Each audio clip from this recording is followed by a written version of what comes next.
राजनेताओं से भरी एक बस एक खेत के पास सड़क के किनारे एक पेड़ से टकरा जाती है। जिस समय यह दुर्घटना हुई उस स्थान पर एक गवाह था और वह सभी राजनेताओं को दफनाने लगा।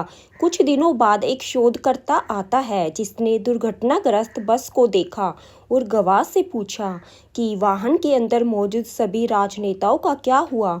मैं उन्हें दफनाता हूँ, आदमी ने कहा था, लेकिन क्या वे सभी मारे गए? अन्वेषक पूछता है। उस आदमी ने उत्तर दिया, उनमें से कुछ ऐसे भी थे जिन्होंने कहा कि वे नहीं थे। लेकिन आप जानते हैं कि राजनेता कैसे होते हैं?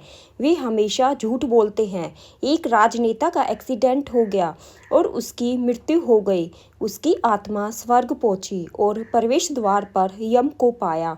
स्वर्ग में आपका स्वागत है। इससे पहले कि आप अंदर आ सके, थोड़ी समस्या है।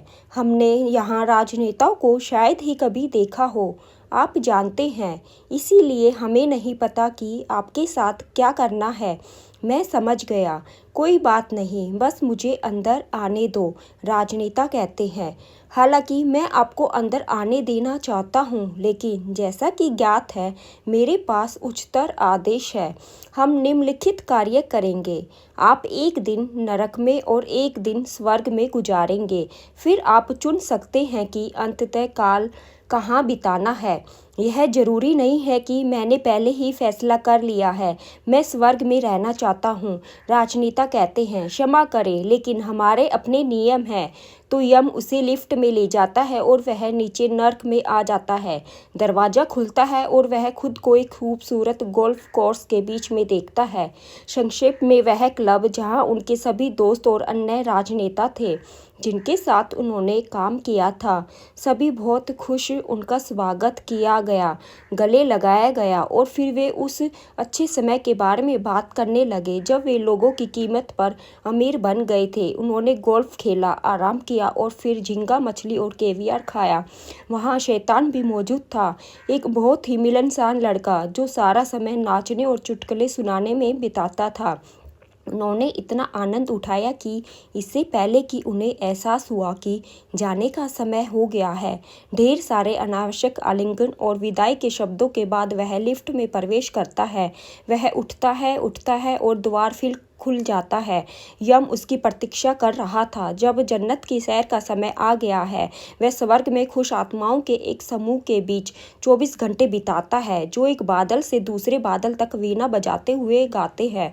और सब कुछ बहुत अच्छा चल रहा था और इससे पहले कि उसे पता चलता दिन खत्म हो गया और यम वापस लौट आया। अब क्या? आपने एक दिन नर्क में और एक दिन स्वर्ग में बिताया, अब अपना शाश्वत घर चुने। उसने 1 मिनट सोचा और उत्तर दिया, देखो, मैंने यह निर्णय लेने के बारे में कभी नहीं सोचा था। स्वर्ग बहुत अच्छा है, लेकिन मुझे लगता है कि नर्क में मैं बहुत बेहतर हो जाऊंगा। फिर यम उसे वापस लिफ्ट में ले जाता है और वह नीचे नर्क में आ जाता है। दरवाजा खुला और उसने खुद को कूड़े कचरे से भरे विशाल मैदान और भयानक गंध के बीच में देखा। उसने देखा कि उसके सभी दोस्त फटे हुए और बहुत गंदे कपड़ों के साथ मलबा खोज रहे थे और उसे काले थैलों में रख रहे थे। उसने अपने कुछ दोस्तों को सड़े हुए भोजन के टुकड़े लेने के लिए विवाद करते हुए भी देखा। शैतान ने राजनेता के कंधे पर हाथ रखा। मैं नहीं समझता, राजनेता बड़बड़ाओ। कल मैं यहाँ था और यहाँ एक सुंदर गोल्फ कोर्स और एक क्लब, लॉबस्टर और कैवियर भी था और हमने हर समय नृत्य किया और मौज मस्ती की। अब मैं देखता हूँ कि यह केवल बहुत बदबूदार कचरे से भरा है और मेरे दोस्त पूरी तरह से है चीथड़े कर दो। शैतान उसकी ओर देखता है, व्यंग्यपूर्वक मुस्कुराता और कहता है, कल हम चुनाव से पहले प्रचार अभियान में थे, अब हमारे पास आपका वोट है। मुझे क्षमा करें, यह वास्तविकता है।